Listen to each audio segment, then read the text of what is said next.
it's May, episode number 1. So this should be something really special, huh? And should leave a really good impression to anyone who decided to give me a chance to speak up and, hear what I have to say. It's not a lot, but on my trailer for this podcast, I mentioned that I have a lot of adventures and stories to tell about everything related to being a single mom. From parenting my awesome little man, to my career choices, to dating decisions, to fitness and self-care activities, to giving back to the community, to friendship shenanigans, and even down to the woes of not having family support in this country.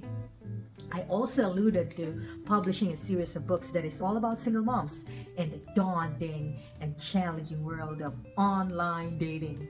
Ooh, online dating. That's gonna be like a horror movie. I mean, it is a horror story. So, for this first episode, we will scratch the surfaces of these adventures and stories. Let's start with all the whys. Give me an M, give me an A, give me a Y, M-A-Y. Maybe you'd want to know why am I a single mom? And while we're at that, did I choose to be a single mom? Why start talking about single parenting now? Why start this podcast? Wait, you do want to know, right? You can be a little curious, I'd allow it. So many questions, but the answers are so few. All I really know is... Okay, wait a minute, this is not karaoke, okay? That's a song by one of my most favorite bands in the Philippines called the Side A Band. They're so good, like OMG good. Yes, you know it, I am Filipina, and yes, I find every opportunity to sing if I can, because all Filipinos think we all can sing, even if we can't. And for context, my son was born in the Philippines in 2008. He has never met his biological father. It's a shame, but there's a reason for it, so please reserve all your judgment till later. For now, I plead the fifth. But we're probably not gonna get deep into that reason. Probably not today, probably not here, probably not ever. We will see. So, I met a US Air Force veteran when my son was already 5 months old. We were in a relationship for almost 2 years before we decided to get married in 2011 and live in Hawaii where he was stationed. So I wasn't a single mom for 4 years, which is how long the marriage lasted. My ex-husband and I got divorced in 2015. So I say I'm a single mom 11 out of 15 years of my son's life and counting. We moved from Hawaii to Texas in 2013, so I guess I'm a Texan now since I've been here for 10 long years and I have the allergies to prove it. So now you have a background of my basic single mom status. How did this happen? Why am I a single mom? Did I choose this life? Okay, let me tell you a quick story from 11 years ago. My son, Nicholas, was 3 years old. I remember he was playing on the floor with his favorite dinosaur toys and watching a cartoon at the same time. Because, kids are good at multitasking. I mean, they can be so cute and maddening at the same time, like every day. Darn, they're good. They're good. Anyway, back to the story. So Nicholas was watching this cartoon, and that day's topic happens to be one of Nicholas's favorite topics.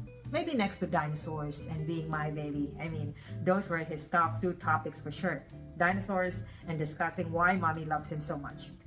So the cartoon was talking about family. Nicholas, even at a young age, fell in love with the concept of family.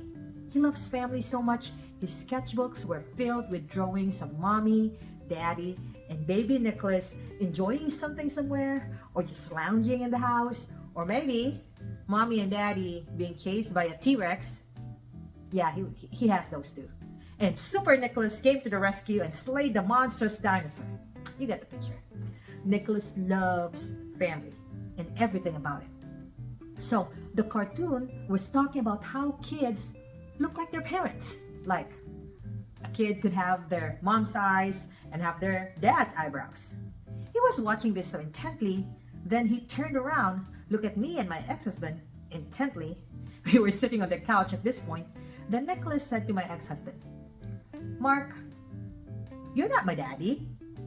So, kids are known for being brutally honest while delivering their words in the sweetest and most angelic voice. And Nicholas is the most brutal of them all. He's so cute, but She's so honest too. I've been married to Mark for about a year at this point, but we've been in a relationship for 2 years before marriage, so Nicholas have known him since he was a baby and has always called him daddy. As far as Nicholas knew, Mark was his father. But not that day. He watched that cartoon and he realized he's been duped for 3 years.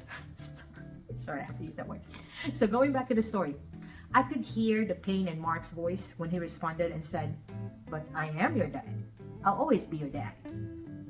Nicholas then shook his head vigorously and said, "No, Mark. See, you are white and I am brown, and your eyes are super blue and mine are not." He then turned to me and said, "Mommy, who's my daddy?" My response was as swift as his question, and I said, "That's right. I'm your mommy, and you're my little baby, aren't you? And mommies know better than babies, so babies gotta listen to mommies, right?" Which he politely answered with, "Yes, mommy." So I continued and told him, "So mommy says, I'm mommy, Mark is daddy, and you, Nicholas, my handsome little baby, is gonna go back to playing with your toys, and we can revisit this conversation when you're older and understand better. Okay, babe?" Nicholas gave me his most handsome smile and said, "Yes, mommy," and went back to playing and watching his cartoon. He also went back to calling Mark daddy again as if nothing happened. Nicholas and I never had a conversation similar to this till he was 10 years old. And that's a story for another day. So, I'm also going to tell you the same thing. I'm the mommy, and you're the viewer of this video, and for some reason, you're watching it, which I am grateful for. But we're gonna have to revisit this conversation when you're ready, okay? So, yeah, that's my excuse. So did I choose to be a single mom? When I was pregnant, yes, definitely.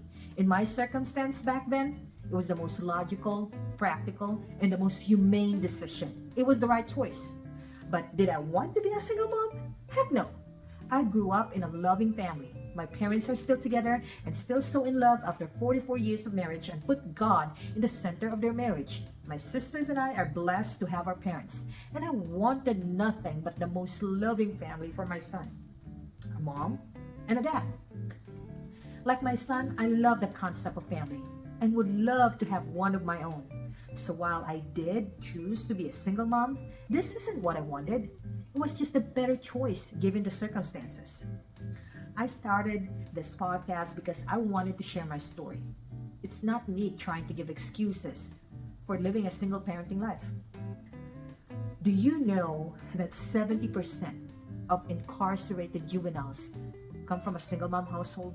Not single parent or single dad, specifically single mom. 70%. I know I am working against statistics.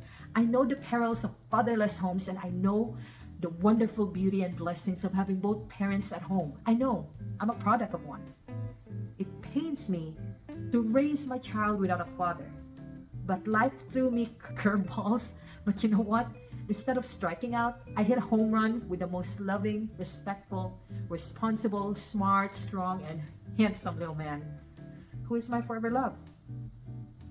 I did not wallow in self-pity. I did not look at myself like a victim that I was. I did not blame the society or other people for my choices. I did not let the statistics govern my life. I did not display the stereotypical life of a single mother. I cannot be a father to my son. Fathers are fathers. Mothers are mothers. We bring different things into the household. But I can be that one person who will put my son's welfare, well-being, and life over mine. I can be that one person who loves Nicholas the most in this entire world. I can be his mom, and nobody can question or change that. Sorry for the tears. There's a lump on my throat, like literally. I have a thyroid nodule. Okay, that's a joke. Thank you for watching my first episode. May God bless you and your family. And always be mindful of how you're treating everyone around you, because remember, at the end of the game, the king and the pawns all go into the same box. Have an awesome day.